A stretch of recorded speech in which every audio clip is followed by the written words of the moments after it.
चलिए, तो हमारा जो हिस्टोपैथोलॉजी चल रहा है ना, उसमें हमने फिक्सेशन और फिक्सेटिव एजेंट हमने खत्म कर दिए हैं, टाइप ऑफ फिक्सेटिव भी खत्म कर दिए, डिकैल्सिफिकेशन भी हमारा खत्म हो गया है। ठीक है, आज हमारा मेन इंपॉर्टेंट टॉपिक है जो कि टिश्यू प्रोसेसिंग और एम्बेडिंग, दो चीज़ों को हम समझेंगे, बहुत अच्छे से बेहतर तरीके से समझेंगे।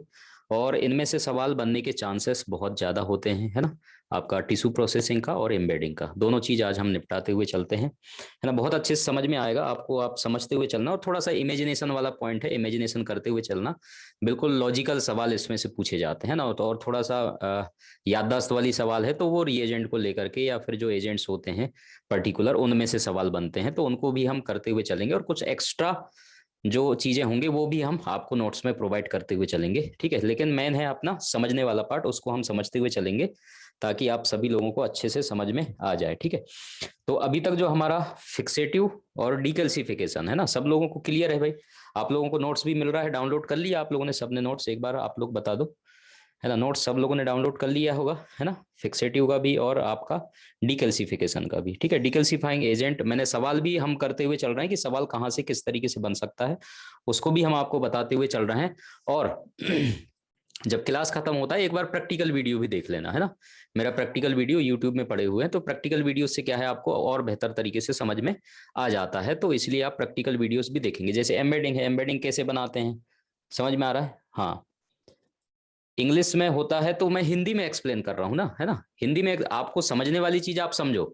ठीक है, आप बाकी चीजें क्या लिखा हुआ है वो तो ठीक है, इंग्लिश में है, बाकी आपको हिंदी और इंग्लिश दोनों नोट्स जो हैं गौरव सर बाद में प्रोवाइड कर देंगे, उसकी चिंता आप मत करो। बाकी अभी जो मेन समझने वाली चीजें हैं उसको हम कवर करते हुए चलते हैं हिस्टो और साइटो में। ठीक है, हाँ, तो उसकी चिंता आप मत करो, मैं तो समझा तो हिंदी में ही रहा हूँ, इंग्लिश में नहीं समझाता हूँ मैं, है ना।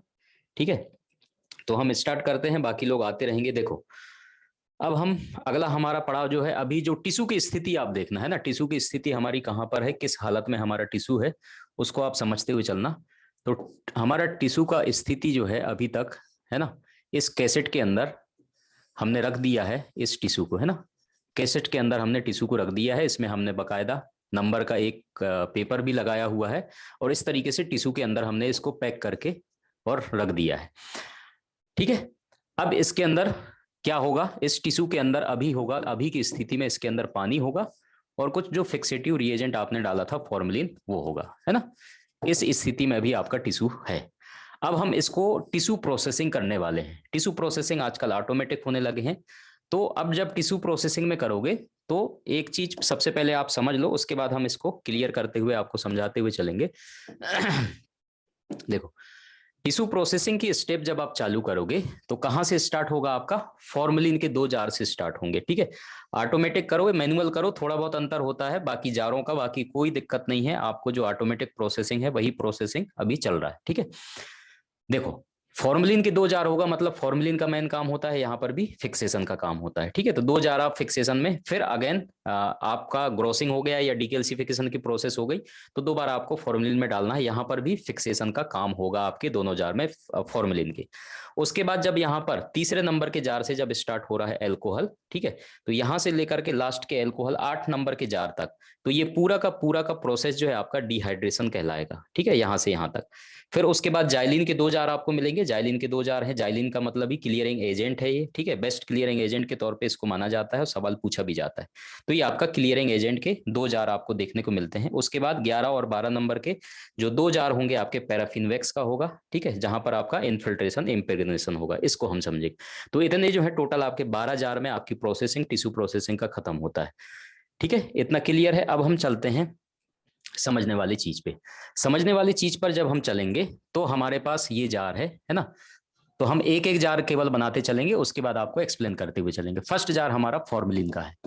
किसका है भाई? फॉर्मलिन का है। ठीक है, तो फॉर्मलिन के जार में हम टिश्यू को रखेंगे, तो इसमें क्या होगा, वही काम हो रहा है जो कि आपका फॉर्मलिन प्लस पानी ऑलरेडी है, वो भी वैसे का वैसे फॉर्मलिन और पानी इसके अंदर, और अच्छे से बड़ा टिश्यू था, है ना। अगर हो सकता है कहीं कोई अच्छे से फिक्स वगैरह नहीं हो गया होगा, तो आप जब स्मॉल पीसेस में उसको कट करके ला रहे हो तो और अच्छे से फिक्स हो जाएगा यहाँ पर, जब आप फॉर्मलिन के जार में रख रहे हो। ठीक है, फॉर्मलिन के जार के बाद अब जो अगला जार आपका होने वाला है वो एल्कोहल का होने वाला है। किसका होने वाला है? एल्कोहल का, है ना। अगला जो जार आपका होने वाला है वो एल्कोहल का होने वाला है। एल्कोहल का जार वो भी कैसे होगा आपका, असेंडिंग ग्रेड, है ना। अलग अलग नाम से आता है, देखना इसको अच्छे से समझना। एक तो असेंडिंग ग्रेड होता है, एक बोलते हैं इसको इंक्रीजिंग कंसंट्रेशन ऑफ एल्कोहल, है ना। अलग अलग तरीके से सवाल पूछता है, ये ध्यान रखना, है ना। इंक्रीजिंग कंसंट्रेशन ऑफ एल्कोहल, ठीक है। एक असेंडिंग शब्द आता है, एक इंक्रीजिंग कंसंट्रेशन ऑफ एल्कोहल आता है ना। या फिर lower concentration to higher concentration, lower concentration to higher concentration. तो इस तरीके से तीन टर्म जो है लेकर के आपके ऑप्शन में सवाल पूछे जाते हैं, या फिर टर्म जो है इस तरीके से पूछा जाता है। कोई कुछ अभी कमेंट्स मत करो, अभी समझने वाली चीज है, समझने वाली चीजों पे आप समझते चलो, है ना। उसके बाद हम आप लोगों का देख लेंगे, ठीक है। अभी केवल आप समझो, जितना चीज हम समझा रहे हैं वो आप समझते हुए चलो, बहुत आसानी से आपको समझ में आ जाएगा, उसकी टेंशन मत लो, बाकी चीजें हम डिस्कशन करेंगे, ठीक है। तो हमारा फॉर्मुलिन वाला जार हो गया। अभी बीच में आप कमेंट्स करोगे तो मेरा डाइवर्ट हो जाएगा, आपका भी लिंक जो है टूट जाएगा। इसलिए जो है आप जो चीजें मैं समझाते चल रहा हूँ उसको समझते हुए चलो, फिर बाद में हम आपके कमेंट्स देख लेंगे। फॉर्मुलिन में वही फिक्सेशन वाला काम हो रहा है। देन आपको टिश्यू को उठा करके आपने एल्कोहल से स्टार्ट कर रहे हो। एल्कोहल से स्टार्ट क्या कर रहे हो, हम बोल रहे हैं असेंडिंग ग्रेड, है ना, असेंडिंग ग्रेड ऑफ एल्कोहल, ठीक है। दूसरा नाम क्या बोलेंगे, इंक्रीजिंग कंसंट्रेशन ऑफ एल्कोहल। तीसरा नाम क्या बोलोगे, lower concentration to higher concentration of alcohol. तो इस तरीके से तीन नाम से आपके सवाल बनते हैं कि डिहाइड्रेशन निम्नलिखित में से कैसे किया जाता है, किस तरीके से किया जाता है, या कंसंट्रेशन अल्कोहल का कैसे होगा। तो आपके ऑप्शन में हो सकता है या फिर डेफिनेशन में हो सकता है इस तरीके के टर्म। तो इसलिए जो है आप इसको याद रखेंगे, तीन तरीके से यहाँ पर आपको टर्म देखने को मिलता है। तो तीनों का मतलब जो होता है एक ही होता है। बढ़ते हुए क्रम में मतलब 50 से हम चालू करते हैं, 50% एल्कोहल से, है ना। 50% से हम चालू करते हैं, 70%, उसके बाद 80%, उसके बाद आपका 100%, है ना। तो इस तरीके से जो है यह आपका कौन सा हो जाता है, असेंडिंग ग्रेड या इंक्रीजिंग कंसंट्रेशन ऑफ एल्कोहल, या फिर lower concentration to higher concentration, इसको हम बोलेंगे, ठीक है। तो इतना जो प्रोसेस आपका कहलाता है, ये कहलाता है आपका डिहाइड्रेशन, ठीक है। ये प्रोसेस आपका क्या कहलाएगा, डिहाइड्रेशन। तो सवाल जो है डिहाइड्रेशन से पूछा जाता है, इसलिए आप डिहाइड्रेशन को याद रखोगे। अब टिश्यू को आप इमेजिनेशन करो, टिश्यू के अंदर क्या है, फॉर्मलिन है, पानी है। अब फॉर्मलिन और पानी को हमें हटाना है। क्यों हटाना है, क्योंकि लास्ट का जो जार हमारा होगा वैक्स का, किसका होगा, वैक्स का, है ना। तो ये पानी और आपका फॉर्मलिन घुलनशील नहीं होता है वैक्स के साथ, है ना। इसका वैक्स के साथ पटता नहीं है, इसलिए हमें इसको क्या करना है, रिमूव करना है। तो रिमूव करने के लिए हमारा बेस्ट एजेंट डिहाइड्रेशन कौन सा कहलाता है, एल्कोहल। तो हम एल्कोहल से जब टिश्यू को ट्रीट करेंगे या उसके द्वारा हम पास कराएंगे, तो आपका पानी और फॉर्मलिन जो है पूरा का पूरा बाहर चला जाएगा, किसके माध्यम से, एल्कोहल के माध्यम से। तो अभी क्या था, पानी और फॉर्मलिन था। जैसे ही आपने टिश्यू को यहाँ पर प्लेस किया एल्कोहल में, इंक्रीजिंग कंसंट्रेशन में, तब क्या होगा, इस टिश्यू के अंदर एल्कोहल घुस रहा है। ध्यान रखना, क्या जा रहा है भाई, इसके अंदर एल्कोहल जा रहा है। मैं बाहर से नहीं दिखा रहा हूं, यही आपका एल्कोहल है। तो इस एल्कोहल जो है आपके टिश्यू के अंदर एंटर कर रहा है। टिश्यू के अंदर जब एल्कोहल एंटर करेगा, है ना, तो इसके अंदर से क्या है, पानी जो है बाहर जाएगा, पानी बाहर जाएगा और फॉर्मलिन बाहर चला जाएगा, ठीक है। तो इस तरीके से आप इमेजिनेशन करते हुए चलना। तो आपका क्या हो गया, ये डिहाइड्रेशन की प्रोसेस आपका 50, 70 और 80 और 100% ये जो एल्कोहल का कंसंट्रेशन हो रहा है, इस कंसंट्रेशन में आपका कौन सा काम हो रहा है, इस टिश्यू के अंदर जो मैं आपको समझा रहा हूं, टिश्यू के अंदर एल्कोहल जा रहा है और पानी आपका बाहर जा रहा है। तो ये प्रोसेस आपका क्या कहलाया जाता है, डिहाइड्रेशन कहलाया जाता है, ठीक है। तो ये हम किसके द्वारा करते हैं, एल्कोहल के द्वारा। अभी नोट्स के द्वारा और डिटेल में हम पढ़ते हुए चलेंगे, अभी केवल समझने वाली चीज आप समझो, ठीक है। अगला जो हमारा जार हो जाएगा, ये हो गया एल्कोहल का। अगला जो हमारा जार हो जाएगा किसका, जाइलिन का, है ना। अगला जो हमारा जार हो जाएगा जाइलिन का। अब देखो, अब हमारा एल्कोहल टिश्यू के अंदर क्या चला गया, एल्कोहल। अब टिश्यू को यहां से उठा के आप जाइलिन में डालो, है ना। अब स्थिति देखो, टिश्यू की क्या स्थिति है भाई, टिश्यू की स्थिति ये है कि टिश्यू के अंदर एल्कोहल है। अब ये एल्कोहल भी वैक्स के साथ घुलनशील नहीं है, इसका मतलब हमें वैक्स को भी बाहर हटाना पड़ेगा। वैक्स को अगर बाहर हटाना है तो जाइलिन एक ऐसा माध्यम है, जाइलिन की एक ऐसी क्वालिटी है कि ये भाई साहब जो है दोनों के साथ घुलनशील होता है, एक तो एल्कोहल के साथ भी और वैक्स के साथ भी, इसका दोनों के साथ पड़ता है। आपके एल्कोहल के साथ भी और वैक्स के साथ, दोनों का साथ तालमेल आपका जाइलिन का बहुत अच्छे से बैठता है। इसलिए जो है जाइलिन को जो है बेस्ट क्लियरिंग एजेंट माना जाता है। इसलिए जब आप जाइलिन में डालोगे तो आपके टिश्यू की स्थिति क्या है, इमेजिनेशन करते हुए चलो, एल्कोहल है इसके अंदर, क्या है, एल्कोहल भरा हुआ है ना। अब जाइलिन क्या करेगा, जाइलिन इसके अंदर एंट्री होगा, है ना। जाइलिन इसके अंदर जाएगा अंदर और आपका एल्कोहल बाहर जाएगा। एल्कोहल क्या होगा, बाहर जाएगा टिश्यू के और जाइलिन इसके अंदर जाएगा। तो इस प्रोसेसिंग में क्या होगा, आपका जाइलिन अंदर जा रहा है, अल्कोहल बाहर जाएगा। तो इस प्रोसेसिंग का दूसरा नाम डी एल्कोहलाइजेशन भी होता है। कितने लोगों ने नाम सुना है, नाम सुना है, एक बार कमेंट्स कर दो। डी एल्कोलाइजेशन, क्यों डी, डी का मतलब ही होता है रिमूव करना, किसी चीज को रिमूव कर रहा है उसके नाम में डी लगा दो तो उसको डी एल्कोलाइजेशन बोलते हैं, सिंपल है ना। दूसरा नाम क्लियरिंग का है ना, बाकी इसको क्लियरिंग ही बोलते हैं। क्लियरिंग का दूसरा नाम अगर कभी आपसे पूछे तो ऐसा ना हो कि आप उसको पता ना हो, ऐसी बात नहीं होना चाहिए, समझ में आ रहा है। हाँ, तो ये दोनों नाम आपको पता होना चाहिए। अब स्थिति आपके क्लियरिंग में क्या हो गया कि भाई टिश्यू के अंदर हमारा जाइलिन चला गया और अल्कोहल आपका बाहर चला गया, मतलब डी एल्कोलाइजेशन हो गया। ठीक, सिंपल। अब इसके अंदर जाइलिन इंटर कर गया आपके टिश्यू के अंदर। अब लास्ट जो जार हमारा बचता है किसका, वैक्स का। ठीक है, ये भाई साहब वैक्स हमारा आखिरी में। अब जब यहां से आप टिश्यू को उठा करके कहां डालोगे, यहाँ पर। ये सारा जो हमारा नाटक जो चल रहा है, ये टिश्यू प्रोसेसिंग का एक पर्पस के कारण चल रहा है। वो एक पर्पस क्या है, माइक्रोटोमी है, सिंपल है। ठीक है, हमें जो है माइक्रोटोमी सेक्शन कटिंग करना है, इसके कारण इतने लोचे जो हम खेल रहे हैं यहाँ पर, वो सारा का सारा पंगा जो है हमारा जाकर के माइक्रोटोमी में अटकता है कि हमारी सेक्शन जो है अच्छे से कटिंग हो जाए और स्लाइड में अच्छे से सेक्शन आ जाए, माइक्रोस्कोपी में अच्छे से वो सेल्स या टिश्यू को हम देख सकें। समझ में आ रहा है। तो मेन तो हमारा पंगा माइक्रोटोमी में ही जाके अटकता है। अगर माइक्रोटोमी हमारा बेहतर करना है तो ये सारे प्रोसेस को फॉलो करते हुए चलना है, तभी जाकर के माइक्रोटोमी बेहतर तरीके से हो पाएगा। इसलिए इतने जो है लोचे अपन पाल के रखे हुए हैं। ठीक है, अब देखो, अब आपका टिश्यू यहां पर आ गया, कहां पर, वैक्स में आ गया। वैक्स में आपका जब टिश्यू आ रहा है तो टिश्यू की स्थिति क्या है, टिश्यू की स्थिति यह है कि इसके अंदर जाइलिन है। क्या है, इसके अंदर अभी जाइलिन है। समझ में आ गया। तो जाइलिन का हमारे माइक्रोटोमी में कोई लेना देना नहीं है। ठीक है, कोई लेना देना नहीं है, तो जाइलिन को भी हमें हटाना पड़ेगा। ठीक है, उसके अंदर हमें वैक्स को भरना पड़ेगा। वैक्स की एक खूबी ऐसी है कि वैक्स एक ऐसा माध्यम प्रदान करता है टिश्यू को, एक तो टिश्यू के अंदर तक भी जाएगा, है ना, बहुत अच्छे से अंदर तक जाएगा, और उसके बाद टिश्यू का जब हम ब्लॉक बनाएंगे, एम्बेडिंग करेंगे, तो उसको अच्छे से पकड़ करके रखेगा और बेहतर तरीके से आपके माइक्रोटोमी में ये हेल्प करता है। कौन, आपका वैक्स। इसलिए लास्ट जार जो है हमारा वैक्स में जाकर के खत्म होता है। और इस वैक्स के अंदर दो काम होते हैं, कौन कौन से, एक तो होता है इन्फिल्ट्रेशन, है ना, इन्फिल्ट्रेशन, और एक होता है इम्प्रेग्नेशन। मैं पहले इसको मैं मिटा देता हूं, उसके बाद ये दोनों प्रक्रिया को बहुत अच्छे से आपको समझाऊंगा ताकि अच्छी तरीके से आपको समझ में आ जाएगी, है ना।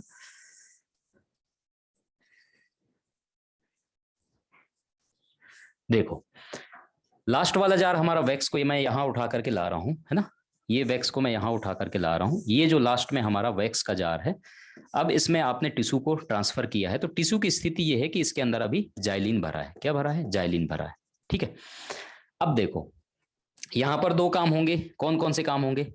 जब वैक्स में डिफ्यूजन की प्रक्रिया, डिफ्यूजन मतलब पता है आपको, अधिक सांद्रता से कम सांद्रता की ओर कोई भी जाता है। अब यहां पर वैक्स भरा हुआ है। ठीक है, अब ये वैक्स क्या करेगा, वैक्स जो है आपके टिश्यू के अंदर इंटर करेगा।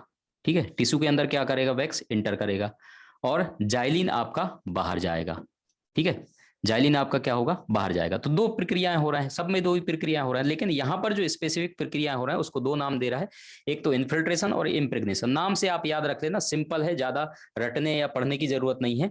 ठीक है, इम्प्रेग्नेशन, प्रिक करना, ऐसे याद रखना, है ना, मतलब अंदर कोई चीज जा रहा है, मतलब टिश्यू के एक एक कंपोनेंट। जैसे टिश्यू अगर इतना बड़ा है तो वैक्स जो है कोशिश करता है कि पूरे टिश्यू के जहां पर गैप है ना, या जहां पर भी रिक्त स्थान है उसको फिल करने का काम आपका वैक्स करेगा। तो ये वैक्स जो है पूरा टिश्यू के अंदर तक जहां जहां खाली स्थान होगा वहां वहां तक जाकर के पूरे स्थान को फिल कर देता है, ताकि जब आप माइक्रोटोमी करोगे ना, कहीं पर भी गैप देखने को नहीं मिलता है। तो ये एक क्वालिटी आपके वैक्स का होता है। तो ये वैक्स जो है अंदर डिफ्यूजन के माध्यम से जाता है, तो इस प्रक्रिया को जो है अपन इम्प्रेग्नेशन बोल देते हैं। और जाइलिन जो रिमूव हो रहा है या जाइलिन जो बाहर जा रहा है या फिल्टर्ड हो रहा है, आप बोल सकते हो उसको, है ना, तो उसको जो है अपन इन्फिल्ट्रेशन बोल देते हैं। तो ये सिंपल सा प्रोसेस जो है आपका आपके टिश्यू प्रोसेसिंग के, किसके अंदर, मशीन के अंदर, जो ऑटोमेटिक टिश्यू प्रोसेसिंग आजकल आने लगे उसके अंदर ये सारी प्रक्रियाएं, जितने हम रिएजेंट इस्तेमाल कर रहे हैं तो इतनी प्रक्रियाएं होते हैं। ठीक है, तो ये पूरा जाकर के यहाँ आखिरी जार में जाकर के खत्म होता है। ठीक है, तो इतना बहुत आसान तरीके से मैंने आपको एक्सप्लेन कर दिया है। कितने लोगों को समझ में आ गया, एक बार कमेंट्स कर दो, उसके बाद आगे चलेंगे। बहुत आसान तरीके से मैंने आपको समझाया है ना। जो लोग लेट आए होंगे तो उन लोगों को मेरे ख्याल से थोड़ा बहुत दिक्कत हो गया होगा, बाद में रिकॉर्डेड वीडियो देख लेना। ठीक है, बहुत आसान तरीके से समझा रहा हूँ भाई, है ना, आराम से चल रहे हैं, धीरे चल रहे हैं, सबको समझ में आ रहा है, किसी को हिंदी इंग्लिश का तो दिक्कत नहीं है। एक बार कमेंट, सारे के सारे कमेंट्स करना है यार, है ना, कोई दिक्कत नहीं है। 77 लोग आप देख रहे हो, तो हम कोशिश कर रहे हैं बेहतर आपको एक्सप्लेन करें, समझा दें, ताकि जब भी आपको एग्जाम में इस तरीके से सवाल पूछेंगे कहीं से भी किसी तरीके से, थोड़ा सा इमेजिनेशन लॉजिक वाला सवाल जो है आप करना, है ना। लॉजिक वाले जब भी सवाल पूछेंगे तो आराम से आप कर सकते हो, केवल आपको कॉन्सेप्ट समझ में आनी चाहिए। अब मैं भारी भरकम शब्द लेकर के आऊंगा, है ना, तो आप देखोगे कि सर ये इसमें तो बहुत सारी चीजें लिखे हुए हैं, हमारे समझ में नहीं आता, लेकिन समझाने वाली चीज जब हम समझा रहे हैं तो आसानी से वो चीजें समझ में आ जाता है इस तरीके से, है ना। सबके समझ में आ गया, बहुत बढ़िया, थैंक यू सो मच।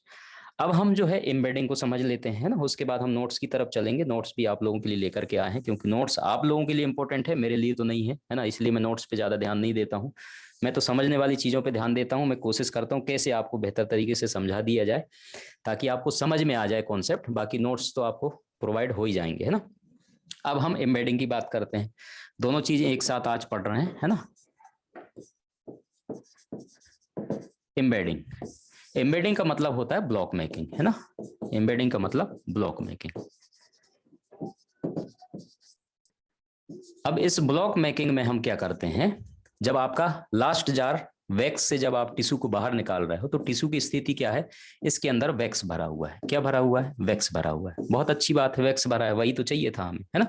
उसके जितने भी रिक्त स्थान या खाली स्थान होंगे सब जगह जाकर के वैक्स जो है फिल हो गया है, कोई भी ब्लैंक या खाली स्थान नहीं भरा है, ताकि आप कटिंग करोगे तो कहीं कोई जो है आपको दिक्कत का सामना करने की जरूरत नहीं है ना। तो ब्लॉक मेकिंग सिंपल प्रोसेस है, इसमें एल मोल्ड्स दो आते हैं, आपको मैंने प्रैक्टिकल वीडियो भी बताया है ना। ल्यूकार्ड मोल्ड्स आते हैं, आजकल तो सब जो है प्लास्टिक के मोल्ड्स आने लगे, पहले जो है ये मेटल्स के आते थे, है ना। ये मेटल्स के बने होते थे, और आजकल ज्यादा बिजी हो गया है काम, और काम का लेवल भी ज्यादा बढ़ गया है, बर्डन ज्यादा हो गया, तो प्लास्टिक के मोल्ड्स आने लगे। प्लास्टिक के मोल्ड से ये हो जाता है कि एक बार ब्लॉक बन गया तो प्लास्टिक का मोल्ड्स भी उसके साथ ही हमेशा तक रहता है। लेकिन ये वाले एल मोल्ड से जब हम ब्लॉक को बनाते हैं तो केवल वैक्स वाला मोल्ड ही निकल करके बाहर आता है, मेटल को हम अलग कर देते हैं और दोबारा उस मेटल का इस्तेमाल कर सकते हैं। लेकिन प्लास्टिक के मोल्ड को हम दोबारा इस्तेमाल नहीं कर सकते, एक बार जो ब्लॉक बन गया उसके साथ प्लास्टिक का मोल्ड भी हमेशा के लिए चिपका हुआ रहता है ना। ये अंतर होता है दोनों में। एल मोल्ड्स जो है आपके जो आते हैं, है ना, ब्रास मेटल के अधिकतर बने होते हैं, तो दो मोल्ड्स कंपलसरी है अगर एक ब्लॉक आपको बनाना है। ये पहला मोल्ड हो गया। दूसरा मोल्ड आप यहाँ से अलग अलग साइज के आते हैं, जितना बड़ा ब्लॉक या टिश्यू है उस हिसाब से आप, है ना, उसके बाद ऐसे करोगे और दूसरा मोल्ड आपका ये एल वाला इस तरीके से आप रख दोगे। इस तरीके से देखो आपको ये ब्लॉक बन के तैयार हो गया। ठीक है, सिंपल है।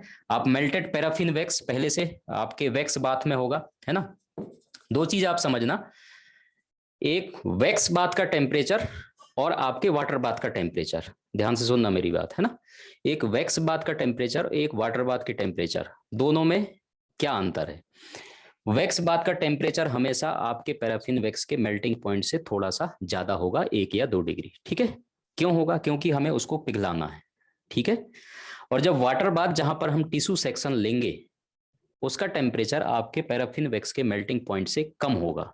क्यों होगा, हमें वहां पर पैराफिन वैक्स को पिघलाना नहीं है, केवल जो हम सेक्शन ले रहे हैं वो अच्छे से स्प्रेड हो जाए प्रॉपर तरीके से, ताकि हम स्लाइड में अच्छे से उसको ले सकें। समझ में आ रहा है। तो इस तरीके से जो है दोनों में अगर कभी कोई कॉमन सेंस वाला सवाल पूछे तो आपको ये चीज पता होना चाहिए। समझ में आ रहा है जो चीज मैं बता रहा हूं, है ना। हाँ, टिश्यू को तैराने के लिए, हाँ वही चीज है, समझ में आ रहा है जो चीज मैं समझा रहा हूँ, है ना। कॉमन सेंस वाली बात मैं समझा रहा हूँ, आपको समझ में आते जा रहा है भाई। सब लोग बता दो एक बार, है ना, बहुत धीरे चल रहे हैं ताकि आपको बेहतर समझ में आ जाए। अब देखो एम्बेडिंग के प्रोसेस में आप प्रैक्टिकल वीडियो देख लेना इसके बाद, है ना। मैंने जो एम्बेडिंग या ब्लॉक बना करके दिया है वो प्रैक्टिकल वीडियो आप देखना। तो एल मोल्ड इस तरीके से हमने एक प्लेन सरफेस पर, है ना, या फिर कबर्ड होता है या फिर आपका फर्श होगा, जो भी होगा, है ना, टाइल्स के ऊपर या फिर लकड़ी का बोर्ड होगा उसके ऊपर आप दोनों को जमा करके रख देते हो। अब यहाँ पर आप क्या करते हो, आप वैक्स जो मेल्टेड वैक्स है ना, मेल्टेड पैराफिन वैक्स है जो पिघला हुआ है, ठीक है, पिघला हुआ है और ये ट्रांसपेरेंट रहता है। ठीक है, जब पिघला हुआ जब पैराफिन वैक्स को आप देखोगे तो वो ट्रांसपेरेंट रहता है बिल्कुल भी। ठीक है, उसके आर पार आप देख सकते हो पूरा क्लीन रहता है। उसको आप यहाँ पर ट्रांसफर कर देते हो, पूरा फिल कर देते हो। ठीक है, उससे पहले एक काम और करना है, जो कि आपका एचपी नंबर था जो आपके कैसेट्स के अंदर निकलेगा, जो चिट आपको निकलेगा उसमें एचपी नंबर डला हो रहेगा, जो भी 1 2 3 जो भी आएगा आपका, उसको आपको पहले इस मोल्ड में क्या करना है, चिपकाना है। उसको वैक्स में डुबा करके इसमें अटैच कर दोगे तो वो चिपक जाएगा, है ना। उसके बाद आप वैक्स डालोगे और देन उसके बाद आप फोर्सेप्स से टिश्यू को पकड़ोगे और उसके बाद यहाँ पर प्रेस कर दोगे, है ना, अंदर तक अच्छे से प्रेस करके उसको टिश्यू को आप रख दोगे। तो उसके बाद थोड़ी देर बाद ये ठंडा होगा और अब ब्लॉक निकल करके एल मोल्ड्स को आप हटा दोगे, ब्लॉक निकल करके आपके पास ब्लॉक मिल जाएगा। ठीक है, उस ब्लॉक को फिर ठंडा करोगे, देन आपका ट्रिमिंग और कटिंग की प्रोसेसिंग चालू हो जाती है। तो इतना जो ये प्रोसेस हो रहा है ब्लॉक बनाने का, उसको हम एम्बेडिंग बोल देते हैं, है ना, एम्बेडिंग ब्लॉक मेकिंग। ठीक है भाई, इतना सबके समझ में आ गया। मेल्टिंग पॉइंट हमने बता दिया था पहले भी, 56 से 60 कई बुक में अलग अलग दिया हुआ, उसके कंपोजिशंस के आधार पे डिपेंड करता है। कई जगह पर 55 दिया रहेगा, है ना, कई जगह पर कुछ रहेगा। आपके अलग अलग बुक में थोड़ा बहुत अंतर आपको वेरिएशंस देखने को मिल सकते हैं इसके ऊपर, है ना। और एक चीज और है जिसको पढ़ लेना, मेरे को लगता नहीं है वैसे, मेरे ख्याल से कभी ऐसा कोई डीप अगर सन की व्यक्ति होगा तो डीप जाकर के सवाल पूछेगा, ओरिएंटेशन ऑफ टिश्यू, है ना, एक टॉपिक आता है ओरिएंटेशन ऑफ टिश्यू, गोटकर में भी देखना तो मिल जाएगा आपको, बाकी प्रैक्टिकली भी। ओरिएंटेशन ऑफ टिश्यू का मतलब क्या होता है, अलग अलग टाइप के टिश्यूज आते हैं, उसको आपको कैसे इसमें रखना है, या कौन सा हिस्सा आपको सामने दिखना चाहिए, है ना, ताकि जब सेक्शन आप कट करो, जैसे फेलोपियन ट्यूब है, अब ट्यूब को आप कैसे रखोगे, ये जैसे मान लो के बाद ये फेलोपियन ट्यूब है ना, ये ट्यूब है, अब ट्यूब को आप ऐसे करके ऐसे लिटा करके नहीं रखोगे नीचे, है ना, लिटा करके रखोगे तो इसका इस तरीके से कटिंग होगा, इस तरीके से कटिंग होगा तो कोई लेना देना है ही नहीं, है ना, पैथोलॉजिस्ट का क्या स्ट्रक्चर देखेगा।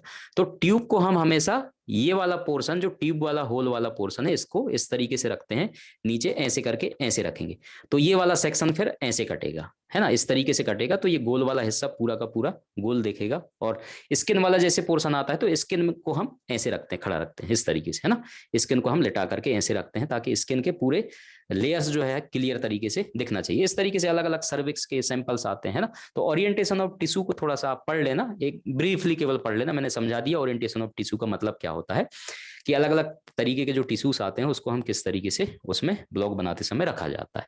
ठीक है, तो थोड़ा सा आप पढ़ लेना, बाकी मैं नोट्स प्रोवाइड कर दूंगा, उसमें आप देख लेना, उसको समझाने की ज्यादा जरूरत मेरे ख्याल से नहीं होना चाहिए। इतना सबके क्लियर हो गया, नोट्स की तरफ चले, बता दो भाई इतना क्लियर है सबके, एक बार कमेंट्स कर दो, फिर हम नोट्स की तरफ थोड़ा सा डिटेल में चलेंगे, है ना। हाँ ठीक है, वर्टिकली, है ना, हॉरिजॉन्टल, इस तरीके से कभी अगर ऑप्शन पूछ ले आपसे, हाँ तो इस तरीके से टर्म्स आते हैं, तो वो भी हम क्लियर करते हुए चलेंगे, है ना। ठीक है, सब लोग क्लियर है। अब हम नोट्स की तरफ चलते हैं जल्दी से, है ना, समझाने पर हमारा फोकस ज्यादा रहता है, नोट्स वाली चीजें तो ऐसा है आप भी पढ़ सकते हो इसको, है ना। तो ये जो प्रोसेसिंग मैं आपको बता रहा था स्टार्टिंग में, जो मैंने आपको बताया हुआ है, ठीक है, तो 12,000 हमारे ऑटोमेटिक टिश्यू प्रोसेसिंग में देखने को मिलता है। टाइमिंग के ऊपर कभी मेरे ख्याल से सवाल पूछेगा नहीं, है ना, हम तो बेसिक है इसमें 1-1 घंटे के लिए सब में फिक्स कर देते हैं। थोड़ा सा फर्स्ट वाला जो फॉर्मुलिन वाला जा रहा है फिक्सेटिव अच्छे से हो जाए, 4 घंटे के लिए रखते हैं, बाकी सब में 1-1 घंटा हम मेंशन करके रख देते हैं। थोड़ा बहुत ये डिपेंड भी करता है कि आपका कंसंट्रेशन किस हालत में आपके रिएजेंट्स हैं, है ना, ज्यादा कंसंट्रेशन अगर बिल्कुल डल हो गया है तो या तो रिएजेंट चेंज कर दो, या थोड़ा बहुत आप टाइम बढ़ा सकते हो ताकि प्रॉपर तरीके से वो प्रोसेसिंग कंप्लीट हो जाए, है ना। इसलिए उस तरीके से आप टाइमिंग इसका आगे पीछे कर सकते हो, आपके कंसंट्रेशन के ऊपर डिपेंड करेगा कि रिएजेंट का कंसंट्रेशन किस हालत में है। समझ में आ रहा है। तो ये सारी की सारी प्रोसेसिंग है आपके जो ऑटोमेटिक टिश्यू प्रोसेसिंग में, एक फॉर्मेलिन, एल्कोहल मेन इंपॉर्टेंट चीज है, और जाइलिन है, और पैराफिन वैक्स है। ठीक है, तो इस तरीके से ऑटोमेटिक टिश्यू प्रोसेसिंग की मशीन होती है। मैंने प्रैक्टिकल वीडियो अपने यूट्यूब चैनल पर भी बताया हुआ है, दिखाया हुआ है। ठीक है, क्लियर नहीं दिख रहा है कोई दिक्कत नहीं है, आपको नोट्स मिल जाएगा ये, है ना। बाकी लोगों को क्लियर दिख रहा है क्या भाई, बाकी सबको क्लियर दिख रहा है, नंदिनी बोल रही क्लियर नहीं दिख रहा है, बाकी सबको क्लियर दिख रहा है, क्लियर है ना। ठीक, ये देखो ये जो प्लास्टिक के कैसेट दिख रहे हैं, ये प्लास्टिक के कैसेट है ना, इसी के अंदर हमारे टिश्यूज रहते हैं, जो कि हमारे टिश्यू प्रोसेसिंग के अंदर जो प्रोसेसिंग होगा, यही कैसेट्स के अंदर हम टिश्यू डाल करके, और एचपी नंबर भी उसके साथ रहता है पेपर, तो ये डाल करके हम इसके अंदर प्रोसेसिंग कराते हैं ना। ऑटोमेटिक आप यहाँ से कंट्रोल है, टाइमिंग सेट कर दो, प्रोग्राम सेट कर दो, और ये सारा का, और टेम्परेचर यहाँ से कंट्रोल रहता है, ताकि आपके ये 2 जार जो लास्ट के पैराफिन वैक्स के हैं, इनमें टेम्परेचर आपका मेल्टिंग पॉइंट से थोड़ा सा ज्यादा रहता है, ताकि आपका पैराफिन वैक्स मेल्ट रहे, है ना, वो जमा हुआ ना रहे, तो इसीलिए टेम्परेचर यहाँ से कंट्रोल रहता है। ये आपका पूरा टिश्यू प्रोसेसिंग का कंटेंट होता है, जो कि हमने अच्छे से समझ लिया है कैसे कैसे होता है। अब डिहाइड्रेशन वही चीज है ना, डिहाइड्रेशन का मतलब tissue occurs when the water constituent of the tissue is removed, है ना, टिश्यू के अंदर से वाटर कंस्टिट्यूएंट को रिमूव करने की प्रक्रिया हमारा डिहाइड्रेशन कहलाता है। Dehydration is important because most embedding media are not miscible, है ना, जितने भी एम्बेडिंग मीडिया आपके होंगे वो जो है वाटर के साथ क्या नहीं होते हैं, सॉल्यूबल नहीं होते हैं या मिक्स नहीं होते हैं वाटर के साथ, इसलिए जो है हमें इस प्रोसेस को करने की जरूरत होती है। कभी अगर आपको इस लाइन से सवाल पूछ ले कि dehydration is important because most embedding media is fill in the blanks करके भी आपसे पूछा जा सकता है ना, तो इस तरीके से भी सवाल आ सकते हैं। बाकी डिहाइड्रेशन से तो डायरेक्ट सवाल आते हैं, समझ में आ रहा है इसके डेफिनेशन के ऊपर। And the removal of water facilities the subsequent impregnation with the embedding media, वही चीज है जो मैंने हिंदी में आपको समझा दिया है। कई लोगों को लगता है कि इंग्लिश के भारी भरकम शब्द हैं, इसलिए हम पहले ही आपको समझा देते हैं हिंदी में, ताकि आप बेहतर तरीके से आपको समझ में आ जाए। इम्प्रेग्नेशन, इन्फिल्ट्रेशन दोनों चीजें हमने समझा दिया है। तो इसका डिहाइड्रेशन का मेन मकसद ही यह है कि हमें पानी को टिश्यू के अंदर से बाहर निकालना है, ताकि आगे जो हमारा वैक्स वाला बात है उसमें अच्छे से वैक्स अंदर चला जाए, है ना। मेन मकसद ये जो लाइनें कह रहे हैं उसका मेन मतलब यही है, क्योंकि पानी जो है हमारा, जो जितने भी एम्बेडिंग मीडियास हैं या फिर आपके जो वैक्स हैं, उनके अंदर ये क्या नहीं होते हैं, घुलनशील नहीं होते हैं, इसलिए हमें उसको हटाने की जरूरत पड़ती है। वो डिहाइड्रेशन इस वजह से हमें करना पड़ता है। अब इंपॉर्टेंस ऑफ डिहाइड्रेशन, डिहाइड्रेशन की इंपॉर्टेंस क्यों है? इनकम्प्लीट डिहाइड्रेशन अगर होगा, है ना, उसके अलावा इंपॉर्टेंस और क्या क्या हो सकते हैं? तो टिश्यूज जो है आपका सॉफ्ट रहेगा, मुलायम रहेगा। सॉफ्ट टिश्यू अब आसानी से तो कटेगा नहीं आपके, है ना, तो थोड़ा बहुत आपका टिश्यू हार्ड भी होना चाहिए। Will not allow infiltration of clearing agent, ठीक है, जो कि आपका अलाउ नहीं करेगा इनफिल्ट्रेशन के लिए, जब आप क्लियरिंग एजेंट्स में आप उसको डालोगे, है ना, तो उस तरीके से। तो इसलिए जो है इसकी इंपॉर्टेंस जो है, इनकम्प्लीट अगर डिहाइड्रेशन होगा तो मेन वाला लाइन जो है यही है कि टिश्यू आपका क्या रहेगा, सॉफ्ट रहेगा। तो थोड़ा सा आप अल्कोहल में जब उसको डालोगे, पानी आपका पूरा रिमूव हो जाएगा, थोड़ा सा उसमें हार्डनेस प्रोवाइड हो जाएगा। दूसरे तरफ का क्या पॉइंट है, अगर एक्सेस डिहाइड्रेशन, अगर डिहाइड्रेशन नहीं होगा तब तो वो सॉफ्ट होगा।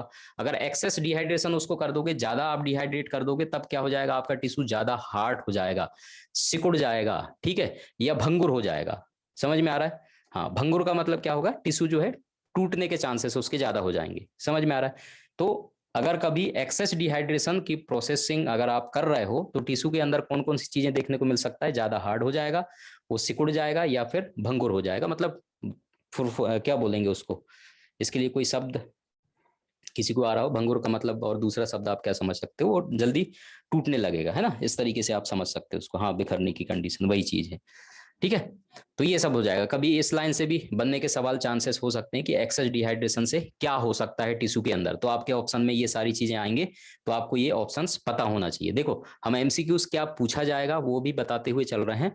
यही लाइनें हैं जो आपके नोट्स में इंपॉर्टेंट होते हैं, है ना। समझने वाली चीज हमने समझ लिया, अब हम एमसीक्यूज के बेस पे चल रहे हैं और एग्जाम ओरिएंटेड कॉम्पिटिशन को लेकर के चल रहे हैं। हमें एग्जाम में लिखने नहीं जा रहे हैं, है ना, तो लिखने वाली चीजों पर हमें ध्यान नहीं देना है। हमें ये देखना है इन लाइनों में से कि एमसीक्यूज कहां से बन सकते हैं, चांसेस कहां से है सवाल बनने के, तो ऐसे लाइनों को आप पकड़ा करो। कभी आपसे अगर सवाल पूछ लिया, अगर excess dehydration will result in, उसके बाद आपको ऑप्शन दे दिया, तब यही सारे ऑप्शन रहेंगे, कोई एक ऑप्शन उल्टा सीधा रहेगा, तो आपको ऑप्शन समझना पड़ेगा कि भाई एक्सेस डिहाइड्रेशन करेंगे, तब याद आएगा अच्छा एक्सेस डिहाइड्रेशन करेंगे तो ये हो सकता है, ज्यादा हार्ड हो जाएगा, और दूसरा जो है इनकम्प्लीट डिहाइड्रेशन करोगे तो सॉफ्ट हो जाएगा, ठीक है, जस्ट अपोजिट रह जाएगा। तो इस तरीके से इट इज अवेलेबल, हाँ, always advisable to process tissue in ascending grade, है ना। ये चीज तो हमने समझा दिया है कि असेंडिंग ग्रेड में होता है अल्कोहल के। एथाइल अल्कोहल, ये बहुत इंपॉर्टेंट लाइन है, मोस्ट इंपॉर्टेंट लाइन है, इसको आप याद कर लेना। जो रूटीनली जो आप इस्तेमाल करते हो, ethyl alcohol and isopropyl alcohol are used for tissue processing. आपके डिहाइड्रेशन के टिश्यू प्रोसेसिंग में आप एथाइल अल्कोहल और आइसोप्रोपाइल अल्कोहल का इस्तेमाल करते हो। इतना तक सबके समझ में आ गया डिहाइड्रेशन? भाई एक बार आप हाँ या ना में जवाब दे दो, उसके बाद आगे चलते हैं, ठीक है। इसलिए हम समझाने वाली चीज स्टार्टिंग में समझा दिए हैं, ताकि लिखी हुई चीजों से हम क्वेश्चन पकड़ सकें, किस तरीके से क्वेश्चन बनते हैं। तो ये वाली लाइन याद करते हुए चलो, पढ़ते हुए चलो, अलग से आपको याद करने या पढ़ने की जरूरत नहीं पड़नी चाहिए। सवाल यहां से बनेगा, है ना, मोस्ट रूटीनली डिहाइड्रेटिंग एजेंट निम्नलिखित में से कौन सा है, तो आपको एथाइल अल्कोहल और आइसोप्रोपाइल अल्कोहल का ऑप्शन अगर देगा तो ये आपको पता होना चाहिए, ये भूलना नहीं है आपको, ठीक है। तो ये वाला लाइन बहुत इंपॉर्टेंट है। आगे, एजेंट्स फॉर डिहाइड्रेशन। अब डिहाइड्रेशन के बहुत सारे एजेंट्स हैं, जैसे हमने फिक्सेटिव में पढ़ा, डिकैल्सिफिकेशन में पढ़ा, उसी तरीके से हर प्रोसेसिंग के अलग अलग रिएजेंट या एजेंट्स आप उसको बोल सकते हो, डिफरेंट टाइप के होते हैं, लेकिन कॉमनली जो हम लेबोरेटरीज में इस्तेमाल करते हैं वो वही करते हैं। देखा जाता है उसकी एडवांटेज और डिसएडवांटेज, दो चीजें, है ना। जिसकी डिसएडवांटेज ज्यादा रहेगा उसको हटा दिया जाता है, होते तो बहुत सारे हैं, है ना, लेकिन जिसकी डिसएडवांटेज कम से कम होगा उसको इस्तेमाल किया जाता है लेबोरेटरीज के अंदर, जिसकी एडवांटेज ज्यादा हो और डिसएडवांटेज कम हो, है ना। लेकिन कहने के लिए अल्कोहल से भी और बेहतर होते हैं डिहाइड्रेटिंग एजेंट, लेकिन उनका इस्तेमाल नहीं करते हैं। लेकिन क्यों? क्योंकि उनके डिसएडवांटेजेस ज्यादा होते हैं। हाँ, काम करने में अच्छा हो सकता है वो, है ना, इससे भी बेहतर हो सकता है, नो डाउट। लेकिन कंडीशन क्या होता है कि वो उनकी डिसएडवांटेज ज्यादा होता है, तो वो भी समझते हुए चलेंगे। जैसे अल्कोहल की अगर हम बात करेंगे तो ये बेस्ट एजेंट होता है आपके डिहाइड्रेशन के लिए, जिसको हम बोलते हैं एथाइल अल्कोहल, है ना।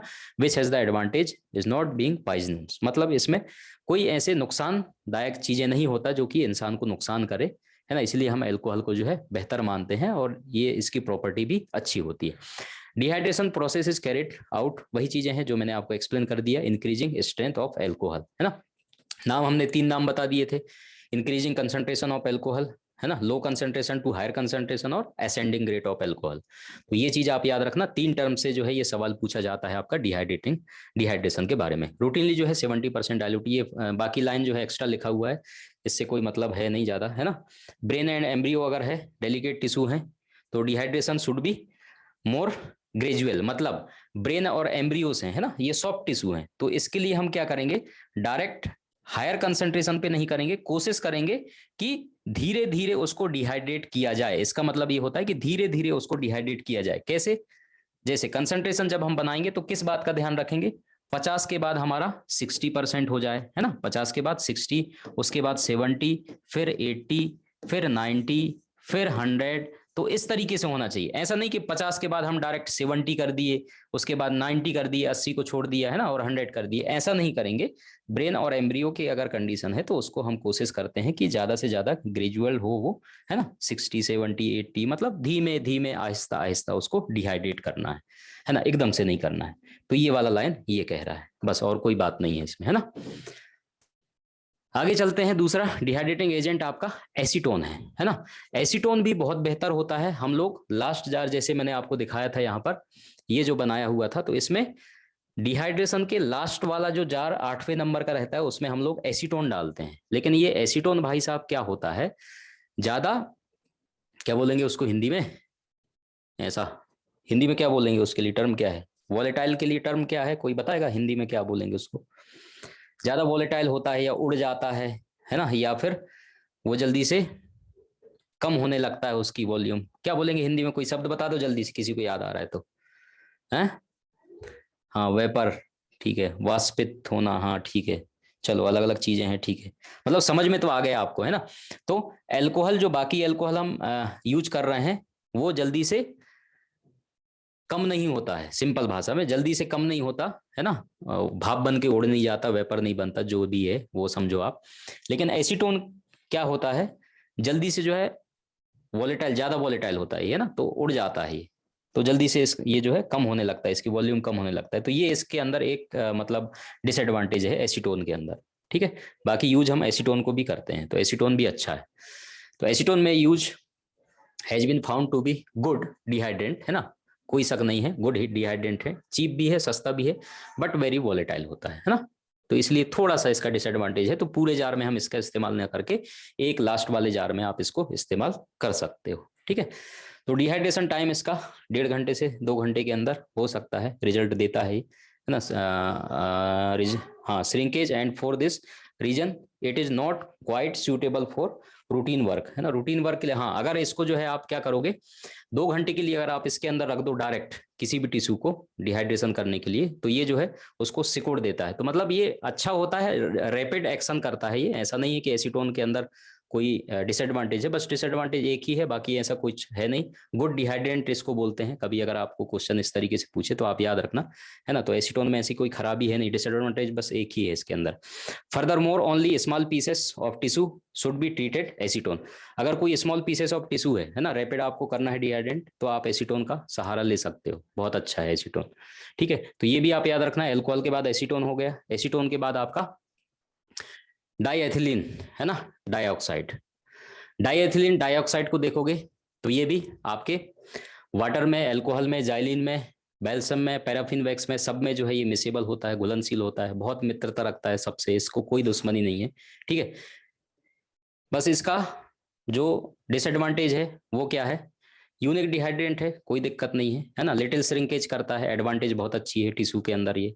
ठीक, बस ये क्या है रूटीन यूज के लिए नहीं इस्तेमाल करते, इसके पीछे कारण है कि ये डेंजर होते हैं, इसके अंदर जो सब्सटेंसेस होते हैं, लिटिल वार्निंग ऑर्डर है ना, इसकी गंध जो है बहुत बुरी होती है, समझ में आ रहा है, एंड टॉक्सिक एक्शन जो है ये करता है। ठीक है, तो इसलिए जो है हम इसका इस्तेमाल नहीं कर सकते। बाकी खूबी इसमें अच्छा है, वही चीज मैंने बोला ना, खूबियां तो होते हैं अच्छा है ना, बाकी लोगों से भी बेहतर होते हैं, लेकिन डिसएडवांटेज को हमें देखना रहता है कि भाई वो इंसान के लिए और टिश्यू के लिए दोनों के लिए खतरा तो नहीं है, उस चीज को देखा जाता है, इसलिए हम उसको रूटीनली इस्तेमाल नहीं करते हैं।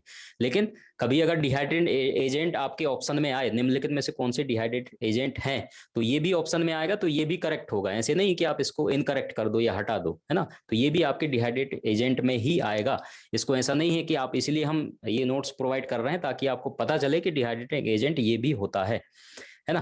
केवल आप जो रूटीन इस्तेमाल करते हो वो तो आपको याद रहता ही है, उसमें कोई शक नहीं है, लेकिन इनको भी आपको याद करते हुए चलना है।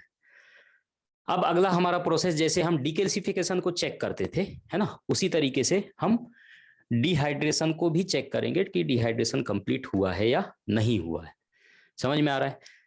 और एक और अच्छी पहचान क्या होती है, लॉजिकल क्वेश्चन, चलो मैं आपसे पूछ लेता हूं, कोई अगर होनहार व्यक्ति है या हम लोगों में से, है ना, तो वो जवाब दे सकता है। बहुत लॉजिकल सवाल मैं आपसे पूछूंगा कि डिहाइड्रेट एजेंट यहां से तो हम चेक कर सकते हैं, लेकिन इनकम्प्लीट अगर डिहाइड्रेशन हुआ है तो लास्ट वाले जार से जब जाइलिन वाले जार में वो जाएगा, ट्रांसफर होगा, तो जाइलिन में ऐसा क्या परिवर्तन देखने को मिलेगा जिससे आपको पता चल जाता है कि भाई इनकम्प्लीट डिहाइड्रेशन हुआ है, वो जाइलिन के अंदर देखने को मिलेगा आपको।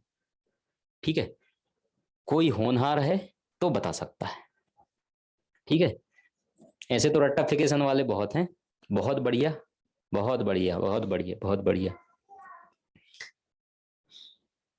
हाँ, ये मैं यही चाहता हूं, है ना, मैं यही चाहता हूं कि आप लोगों को लॉजिकल चीजें, है ना, पता होना चाहिए, लॉजिकल चीजें पता होना चाहिए। बहुत बढ़िया है, कलर चेंजेस वगैरह कोई चीज नहीं है ना। टर्बिडिटी तो होगा, लेकिन किस तरीके की टर्बिडिटी उसमें देखने को मिलेगा, जवाब हमें मिल चुका है ना। जवाब दिया है आयुषी राठौर ने भी दिया है, राजापाल ने पहले दिया था मेरे ख्याल से, और हाँ राजापाल ने दिया था। ठीक है,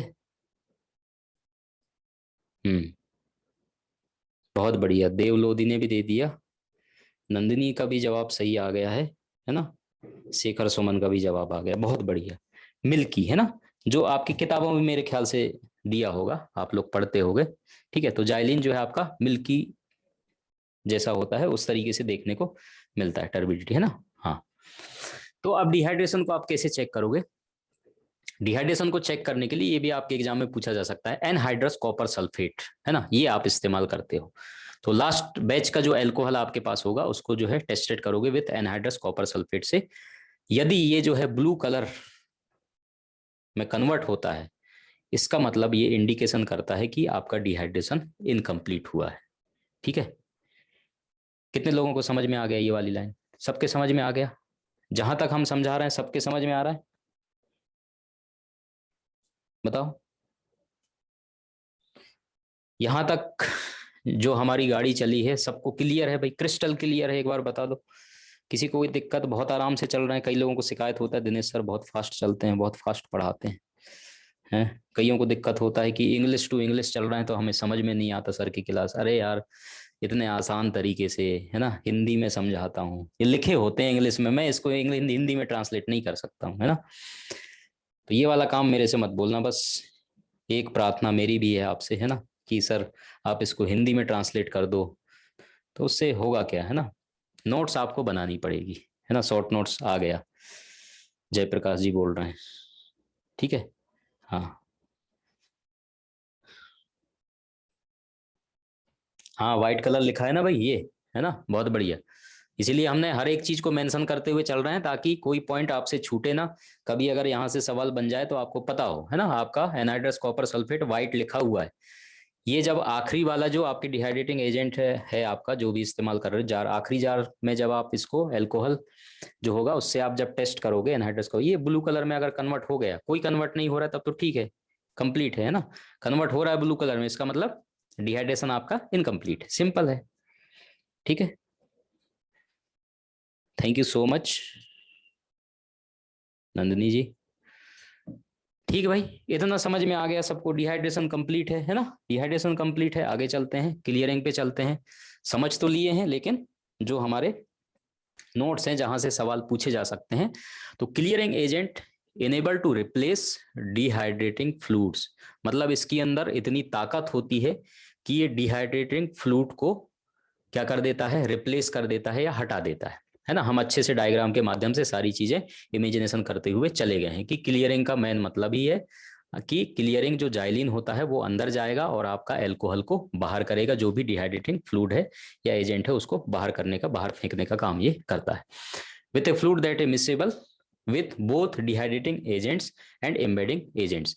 तो इस भाई साहब की खूबी क्या होती है, इस भाई साहब की खूबी भी आपसे पूछा जा सकता है कि ये दोनों चीजों के साथ मित्रता आसानी से कर लेता है। एक तो आपके डिहाइड्रेटिंग एजेंट मतलब अल्कोहल के साथ भी, और दूसरा आपका एम्बेडिंग जो आने वाला है पैराफिन वैक्स उसके साथ, दोनों के साथ इसकी मित्रता खासी अच्छी होती है आपके क्लियरिंग एजेंट का, है ना। इसकी दुश्मनी किसी से नहीं होती है, तो इसलिए जो है इसको गुड क्लियरिंग एजेंट कहा जाता है, जाइलिन को, है ना। तो जाइलिन को हम गुड क्लियरिंग एजेंट कहते हैं।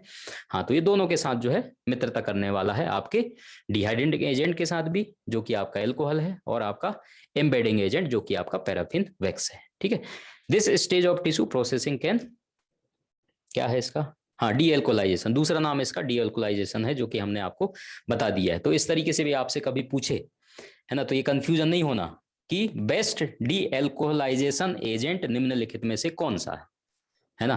कभी अगर कोई आपको घुमाने के चक्कर में रहे तो हमने तो बोले को यार क्लियरिंग एजेंट बस पढ़ के गए हैं याद करके, ये क्या पूछ लिया हमसे, है ना, तो ऐसा नहीं होना चाहिए। तो जो क्लियरिंग एजेंट्स होंगे वो सारे के सारे डी एल्कोलाइजेशन एजेंट कहलाएंगे। क्लियर है, सबको क्लियर है, बताते हुए चलना ताकि मैं आपको आगे बढ़ने के लिए मेरा लाइन जो है क्लियर हो, है ना। नहीं तो फिर मैं शंका में रहूंगा कि आपको समझ में आ रहा है नहीं आ रहा है। प्रॉपर्टीज देख लो, क्लियरिंग एजेंट्स की प्रॉपर्टी क्या होनी चाहिए, प्रॉपर्टी ये होनी चाहिए कि दोनों के साथ वो मिक्स होना चाहिए आसानी से, है ना, आपका डीएल्कोलाइजेशन सॉरी आपके वैक्स के साथ और आपके एल्कोहल के साथ, दोनों के साथ, और ये एल्कोहल को क्विकली रिमूव करे, लेट लतीफ ना करे, है ना, क्लियर करे rapidly without over hardening of tissue, और टिश्यू को जो है हार्ड ज्यादा ना करते हुए आपके जो अल्कोहल है उसको जल्दी से रिमूव कर दे। तो ये प्रॉपर्टी आपके क्लियरिंग एजेंट के अंदर होना चाहिए। It should not evaporate too quickly, मतलब ये जल्दी से इवेपोरेट ना हो, वैसे होता है जाइलिन को भी आप लोगों ने देखा होगा, लेकिन उतना जल्दी वो इवेपोरेट नहीं होता है ना। हम तो जाइलिन को बहुत अच्छे तरीके से वैक्स क्लियर करने के लिए, बढ़िया फर्स को साफ करने के लिए बहुत अच्छे से क्लीन हो जाता है उससे, है ना, इसलिए भी शायद क्लियरिंग एजेंट बहुत अच्छा माना जाता है उसको, तो बहुत अच्छे से चमक भी जाता था, है ना। जो भी स्वीपर आता था साफ करने वाला, हम बोलते थे भैया जाइलिन रखा है ना। अभी अगर सुन ले जो लेबोरेटरीज वाले हैं ना, तो जाइलिन का मतलब ऐसे मिस यूज किया जाता था, तो बढ़िया चकाचक चमक जाता था वो, है ना। बहुत सारे लोगों ने देखा होगा, उपयोग भी किया होगा, है ना। ठीक है, समझ में आ रहा है। अभी देखो हम समझाने पे ध्यान दे रहे हैं, कोई कमेंट्स वगैरह अगर कर रहे हैं तो ठीक है, हम बाद में देख लेंगे कमेंट्स, है ना। देखो, तो प्रॉपर्टीज ये सारी चीजें होना चाहिए इसके अंदर, और clearing fluids should be used in amounts not less than 10 time the volume of the tissue. इसका मतलब कुछ नहीं है, जो आप क्लियरिंग फ्लूइड्स या जो भी चीज आप इस्तेमाल करते हो उसकी अमाउंट जो है not less than 10 times the volume of the tissue, है ना। जो भी टिश्यूज आप उसमें पास कराओगे या क्लियरिंग कराओगे, तो कम से कम 10 टाइम आप उसको इस्तेमाल कर सको, है ना, उतना उसके अंदर कैपेसिटी होना चाहिए। बाकी जो मैं एक टॉपिक आपको यूट्यूब में पढ़ाया था, उसमें आपको एक्सचेंज करने का, रीएजेंट चेंज करने का बताया था कि कब रीएजेंट हमें चेंज करना है, उसके इंडिकेशन भी हमें मिलने लगते हैं कि रीएजेंट को हमें कब चेंज करना है ना। अगर किसी रीएजेंट को जल्दी वो खराब हो रहा है, जल्दी टर्बिडिटी उसके अंदर आ रहा है, तो फिर तो दिक्कत है ना। तो उसके अंदर इतनी तो खूबी होनी चाहिए कि ज्यादा से ज्यादा हम उसका इस्तेमाल कर सकें, ज्यादा खराब ना हो। बाकी एक समय आता है जब उसको चेंज हमें करना ही पड़ता है।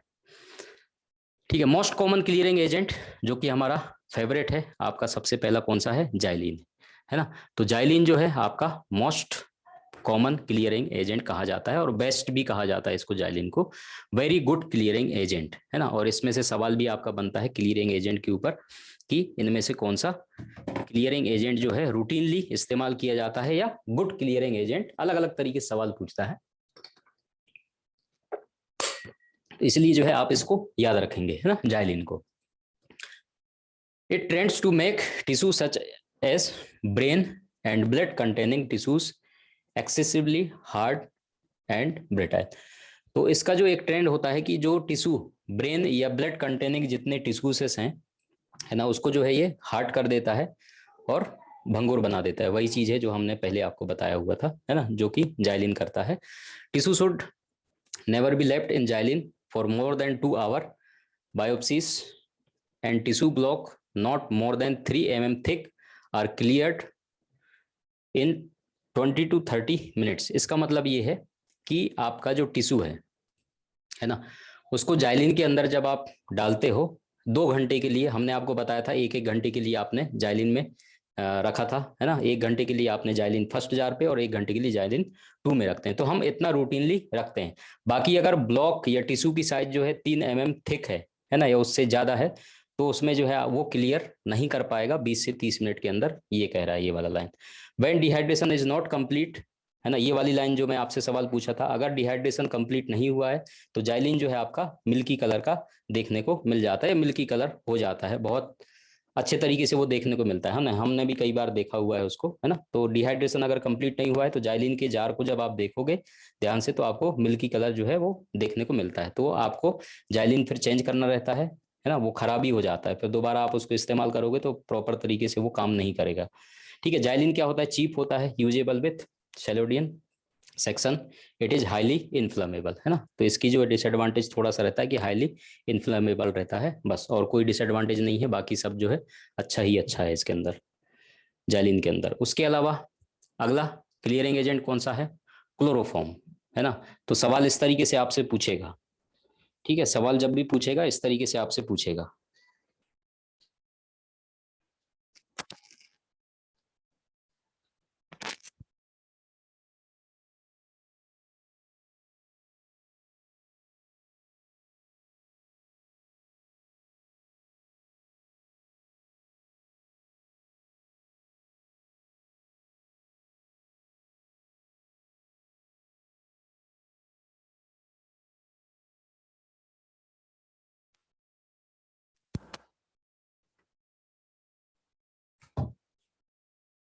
ठीक है, आवाज आ रही है भाई, अब आवाज आ रही, मैं माइक बंद कर लेता हूँ, है ना, फोन आ गया था, पिताजी का है, हालचाल पूछते रहते हैं स्वास्थ्य का। अभी आवाज आ रहा है, कोई बता दो, यस कर दो, उसके बाद हाँ ठीक है। क्लोरोफॉर्म, है ना, अगला जो है हमारा क्लोरोफॉर्म है। तो इसका जो है मोस्ट आइडियल क्लियरिंग एजेंट इसको कहा जाता है, सेंट्रल नर्वस सिस्टम टिश्यू, है ना, लिम्फ नोड एंड एम्ब्रियो, ठीक है।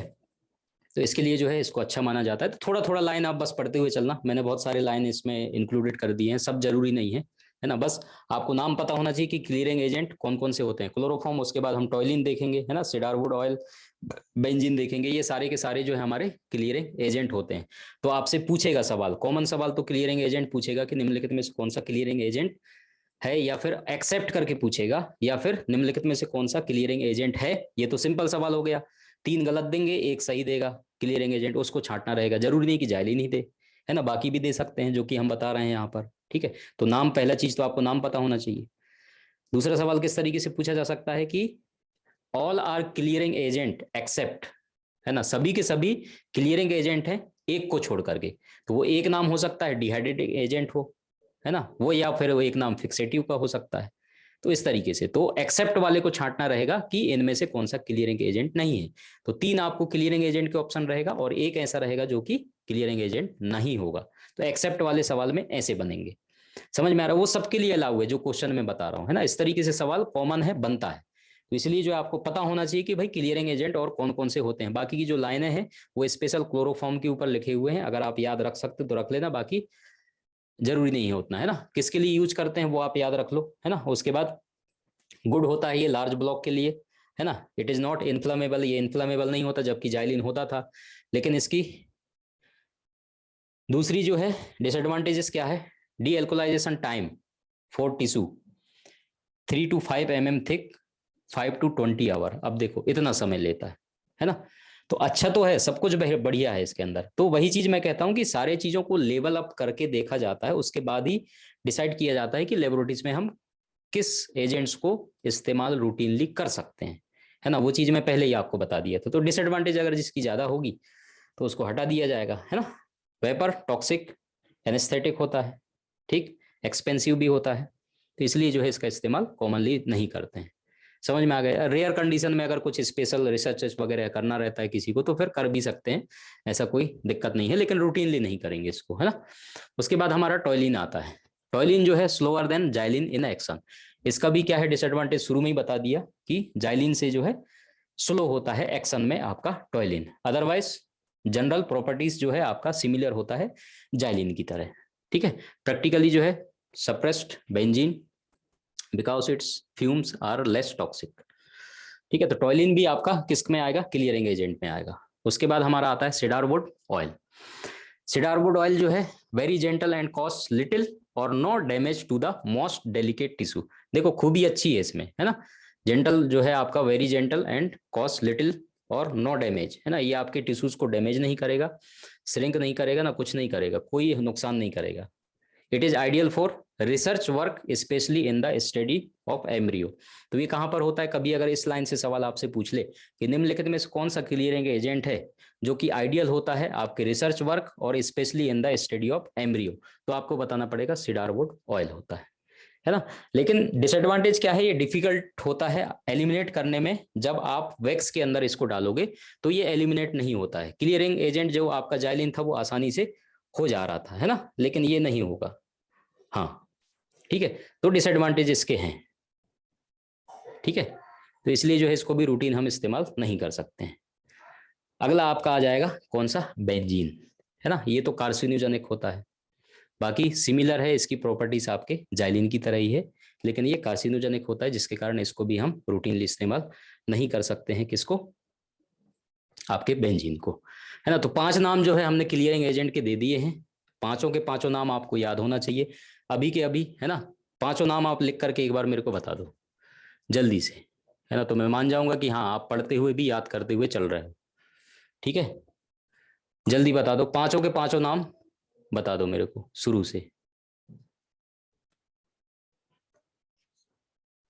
पांचों नाम चाहिए, है ना, 5, एक भी नहीं छूटना चाहिए। पांचों नाम जल्दी से बता दो मुझे। मैं देख रहा हूं कितना लोग कितने ध्यान से जो है क्लास को अटेंड कर रहे हैं। 5 नाम एक साथ लिख के बता दो, है ना। एक साथ लिख दो, अलग अलग मत देखो, ताकि राजापाल, ठीक है। तुरंत क्वेश्चन पूछ लिया मैंने, है ना, तुरंत के तुरंत बता दो। खुशबू बैरागी का आ गया, बहुत बढ़िया। हाँ, तो ये खूबी आप लोगों के अंदर होनी चाहिए, है ना। जैसे जैसे पढ़ते जा रहे हो, ऐसा नहीं है कि बात के लिए आप डिले करो, क्यों करना। हम टाइम जब यहाँ स्पेंड कर रहे हैं तो चीजों को याद करते हुए भी चलेंगे। सर समझा रहे हैं सामने खड़े होकर के, है ना, चीजें नोट्स दिखा रहे हैं, समझाने वाली चीज शुरू में हमने समझा दी। हाँ, शुरू में जब चीज एक्सप्लेन करा करूंगा तो ना तो आप कमेंट्स किया करो, केवल समझने पे ध्यान दिया करो, है ना, ताकि बेहतर होता है, आपको अच्छे से समझ में भी आ जाएगा। नहीं तो आप कमेंट्स में ध्यान रहेगा, मैं चीज समझाऊंगा आपके समझ में नहीं आएगा, मतलब क्या होगा। इसलिए बोलता हूँ कि उस समय कमेंट्स मत किया करो, जब आपसे कोई सवाल पूछ रहे हैं या आपको कुछ पूछना हो उसलिए के लिए अलग से टाइम रहता है, तो उस समय आप कर लिया करो, है ना। बहुत बढ़िया भाई, बहुत सारे लोगों को याद हो गया, बहुत अच्छा, मजा आ गया, है ना। इसी तरीके से आप पढ़िए। अब जो है इन्फिल्ट्रेशन इम्प्रेग्नेशन मैंने एक्सप्लेन कर दिया था, तो ये नोट्स में मिल जाएगा, दोबारा हम अगेन इस पे नहीं जा रहे हैं, है ना। इम्प्रेग्नेशन इन्फिल्ट्रेशन बहुत अच्छे से हमने स्टार्टिंग में बता दिया था। जितने लोग लेट हैं, है ना, उनके लिए एक बार मैं और एक्सप्लेन कर देता हूँ, इसको बोर्ड में मैंने अच्छे से समझा दिया है, ठीक है। अच्छे से मैंने एक्सप्लेन कर दिया है इन्फिल्ट्रेशन और इम्प्रेग्नेशन को, एक बार मैं और समझा देता हूँ। इन्फिल्ट्रेशन इम्प्रेग्नेशन क्या है, मेन चीज जो आपका वैक्स है ना, ये जाइलिन से समझेंगे। टिश्यू ये जाइलिन में था, है ना। जाइलिन के बाद आपने जैसे ही वैक्स में, पैराफिन वैक्स, है ना, पैराफिन वैक्स में जैसे ही आपने टिश्यू को ट्रांसफर किया, अब इस टिश्यू के अंदर हमारा क्या है, जाइलिन है ना। टिश्यू के अंदर क्या भरा हुआ है, जाइलिन भरा हुआ है। जाइलिन का हमारा कोई काम तो है नहीं सेक्शन कटिंग में, है ना, हमें वैक्स उसके अंदर चाहिए।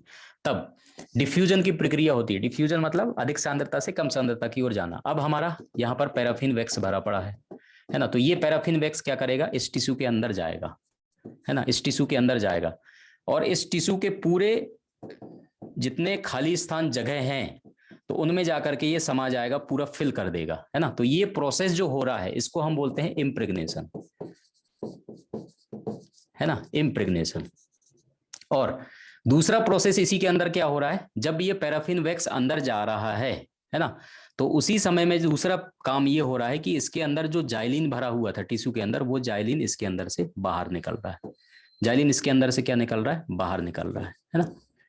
तो इनफिल्ट्रेशन, तो इस तरीके से सिंपल है, इमेजिनेशन करते हुए चलोगे तो आराम से आपको ये कॉन्सेप्ट जो है क्लियर अच्छे तरीके से समझ में आ जाएगा। तो ये प्रोसेस जो है पूरा कहलाता है, और वही लाइनें जो है आपको यहाँ पर लिख करके दिया गया है, इसको आप पढ़ लेना, है ना। टेम्परेचर दिया है, टेम्परेचर जो है आपके पैराफिन बाथ का कितना होना चाहिए, है ना, 55 से 60 डिग्री टेम्परेचर दिया है। थोड़ा सा आप उसको बढ़ा करके रखते हो इसलिए ताकि वो जल्दी से पिघल जाए, क्योंकि उसको मेल्ट करके रखना है बहुत देर तक, है ना। एक बार मेल्ट हो जाता है फिर तो मेल्ट ही रहता है।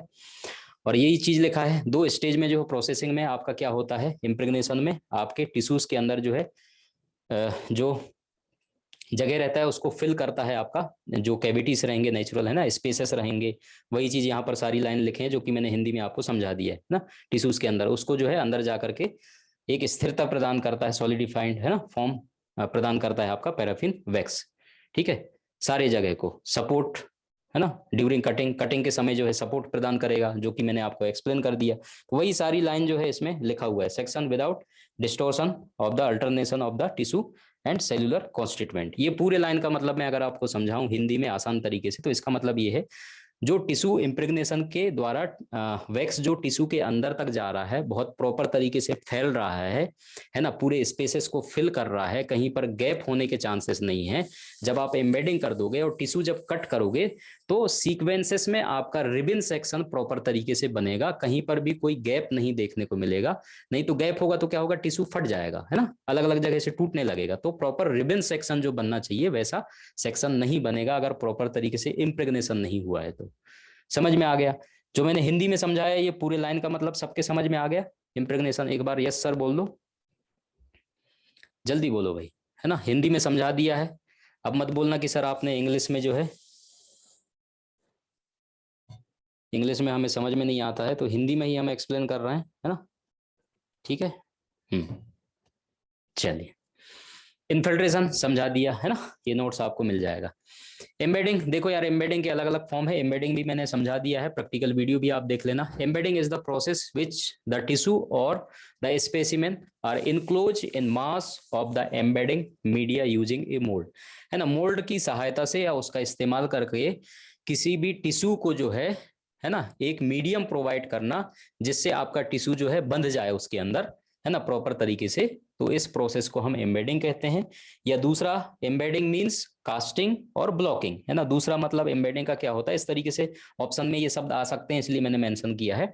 आपसे डायरेक्ट पूछ ले कि एम्बेडिंग मींस क्या होता है, तो उसमें आपको कास्टिंग शब्द दे दे, है ना, या ब्लॉकिंग शब्द दे दे, या ब्लॉक मेकिंग दे दे। तो इस तरीके से अलग अलग टर्म्स दे सकता है। तो ऐसा नहीं हो कि आपको ये टर्म पता ना हो, है ना, इंग्लिश के। तो इसलिए जो हमने मेंशन कर दिया है, कभी अगर ऑप्शन में आता है इस तरीके से तो एम्बेडिंग से भी सवाल बनते हैं, ये शब्द आपको पता होना चाहिए। The tissue is paraffin wax and allowing then to set to facilities cutting of section, है ना। वही चीज है जो हमने बता दिया कि कटिंग, जब हम सेक्शन कटिंग करते हैं तो पैराफिन वैक्स जो है एक अच्छा माध्यम प्रदान करता है टिश्यूज को, है ना, जिससे कि हम अच्छे तरीके से माइक्रोटोम में कटिंग कर सकते हैं। Choice of embedding media depends upon the type of tissue, जो कि हम एम्बेडिंग मीडिया चॉइस करेंगे वो डिपेंड करेगा आपके टाइप ऑफ टिश्यू क्या है, टाइप ऑफ माइक्रोस्कोप क्या है, टाइप ऑफ माइक्रोटोम क्या है, तो वो डिपेंड करेगा, डिसाइड कर सकते हैं। बाकी कॉमनली जो हम पैराफिन वैक्स ही इस्तेमाल करते हैं। बाकी इसके अलावा अलग अलग एम्बेडिंग एजेंट देखो, अब बोलोगे सर इतनी सारी चीजें जो है, हर चीज में एजेंट्स थी तो भरे पड़े हैं, कितनी चीजें हम याद करें, है ना। हमने डीकैल्सिफिकेशन देखा, उसमें भी एजेंट्स भरे पड़े हैं, है ना। और आपका क्या बोल रहे हैं, ये देखो इसी तरीके से, हाँ चलो ठीक है, कोई दिक्कत नहीं। सवाल, सर क्या प्लास्टिक मोल्ड के कारण टिश्यू कटिंग में प्रॉब्लम नहीं होती? नहीं भाई, है ना, कोई दिक्कत नहीं होता प्लास्टिक मोल्ड में टिश्यू कटिंग में, ठीक है। बल्कि और अच्छा है, उसको जब टाइट करोगे आप होल्डर पे तो अच्छे तरीके से वो टाइट हो जाता है, समझ में आ रहा है। जब ये पैराफिन वैक्स वाला ब्लॉक जब बनाओगे तो हो सकता है वो टूटने के चांसेस ज्यादा रहते हैं उसमें, है ना, ज्यादा अगर कस दिया तो हो सकता है वो टूट जाए, लेकिन प्लास्टिक वाला नहीं टूटता है ना। तो उसमें दिक्कत नहीं होता है कटिंग में, अच्छा ही है जबकि प्लास्टिक मोल्ड जो इस्तेमाल करोगे। अब एम्बेडिंग एजेंट्स हैं, देखो इसमें भी पैराफिन वैक्स है, सेलोडिन है, रेजिन है, अगार है, जेलेटिन है, ठीक है। कार्बोवैक्स है। इतने सारे जो है आपके एम्बेडिंग एजेंट है, तो ये भी आप दिमाग में बसा के रखना कि ये नाम अगर कभी पूछा जाए एम्बेडिंग एजेंट में, इस तरीके से सवाल जो मैंने पहले ही बता दिया कैसे सवाल बन सकते हैं एजेंट्स के ऊपर, तो ये सारे के सारे एजेंट्स आप लोगों को पता होना चाहिए। एक्सेप्ट वाले सवाल बन सकते हैं या फिर निम्नलिखित में से कौन सा एम्बेडिंग एजेंट है, तो पहचानना रहेगा। बाकी एम्बेडिंग एजेंट नहीं होगा, एक एम्बेडिंग एजेंट होगा, उसको आपको पहचानना रहेगा, है ना। तो ये याद कर लो, अभी के अभी दिमाग में बैठा लो। पैराफिन वैक्स है, सेलोडिन है जो कि है इंपॉर्टेंट, ये भी है ना। रेजेंस है, अगार है, जेलेटिन है और कार्बोवैक्स है। कार्बोवैक्स आएगा तो वैक्स लगा हुआ है, याद रहेगा ही, है ना। पैराफिन वैक्स याद रहेगा ही, सेलोडिन ये भी याद रहेगा, है ना, कॉमनली ये भी इस्तेमाल किया जाता है, तो ये तो याद रहेगा ही आपको। बाकी है आपके रेजेंस, अगार और जेलेटिन, है ना। तो ये तीन चीजें हैं, बस ये तीन याद कर लो, बाकी चीजें तो आपको आराम से याद होगा ही होगा, है ना। हाँ, वैक्स जिसमें जुड़ेगा तो वो एम्बेडिंग में आएगा ही, है ना, तो उसमें ज्यादा कुछ याद करने की जरूरत नहीं है। तो बेस्ट जो हमारा पैराफिन वैक्स ही होता है ना। Higher melting points is used embedding 55 to 60 degree Celsius, this will protect knife edge, है ना। ये जो है आपके नाइफ एज को प्रोटेक्ट करता है अच्छे तरीके से, इसीलिए हम पैराफिन वैक्स का इस्तेमाल करते हैं। मतलब इससे कटिंग करोगे तो पैराफिन वैक्स कुछ ज्यादा असर आपके माइक्रोटोम नाइफ को नहीं करता है, ज्यादा हार्ड नहीं होता वो, है ना।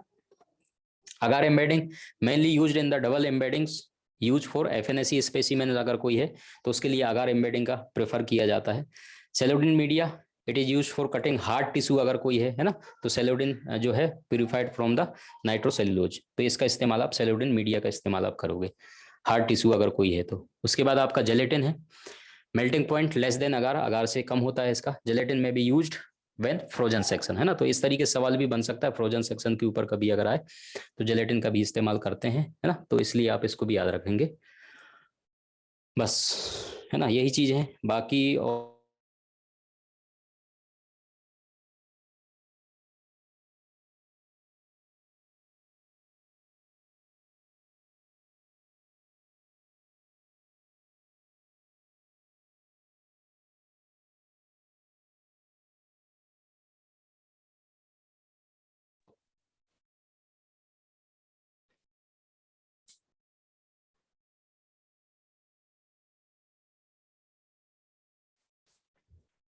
चलिए, है ना। एम्बेडिंग, एम्बेडिंग के बारे में हमने डिटेल में बता दिया।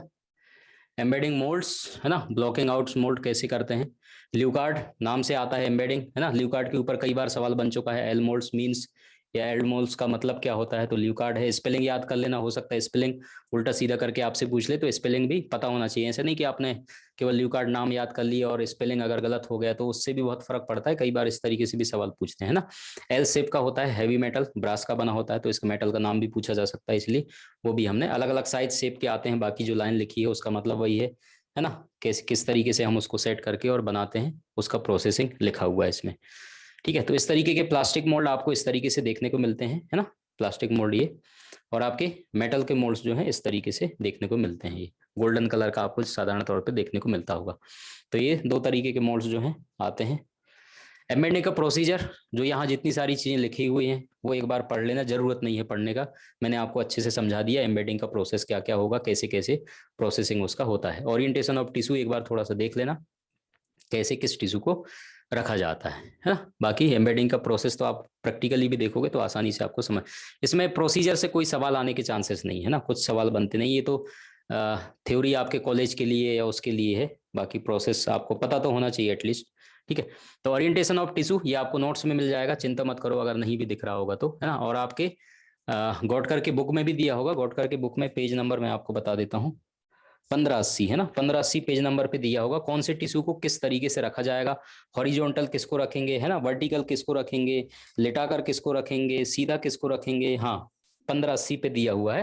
तो एक बार उसको भी पढ़ लेना, ये नोट्स में आपको मिल जाएगा, इसको भी पढ़ लेना, ये प्रैक्टिकली वाला है ये, है ना, जब हम लोग करते थे प्रैक्टिकली ये एसओपीस जो हमारे बनते थे उसमें से है। स्किन को कैसे रखना है, बोन मैरो को कैसे रखना है ना, स्टमक वाला आया, फेलोपियन ट्यूब मैंने आपको बता दिया, है ना, सर्विक्स वाले, लिम्फ नोड्स आएंगे, बहुत सारे मल्टीपल टिश्यूज आएंगे, तो उनको किस तरीके से रखना है, तो एक बार आप देख बस लेना इनको, है ना। ओरिएंटेशन टिश्यू हो सकता है कई बार सवाल बन जाए, है ना। पैथोलॉजिस्ट लेवल के सवाल भी पूछे जाने लगे हैं आजकल, हम लोगों को पैथोलॉजिस्ट समझने लगे हैं और हैं भी पैथोलॉजिस्ट अपन लोग, है ना, क्योंकि मलेरिया की स्लाइड हमें ही देखना है और सारा डायग्नोस तो हमें ही करना है, हमारे भरोसे ही तो चलता है, पैथोलॉजिस्ट आजकल कहाँ काम कर रहा है ना।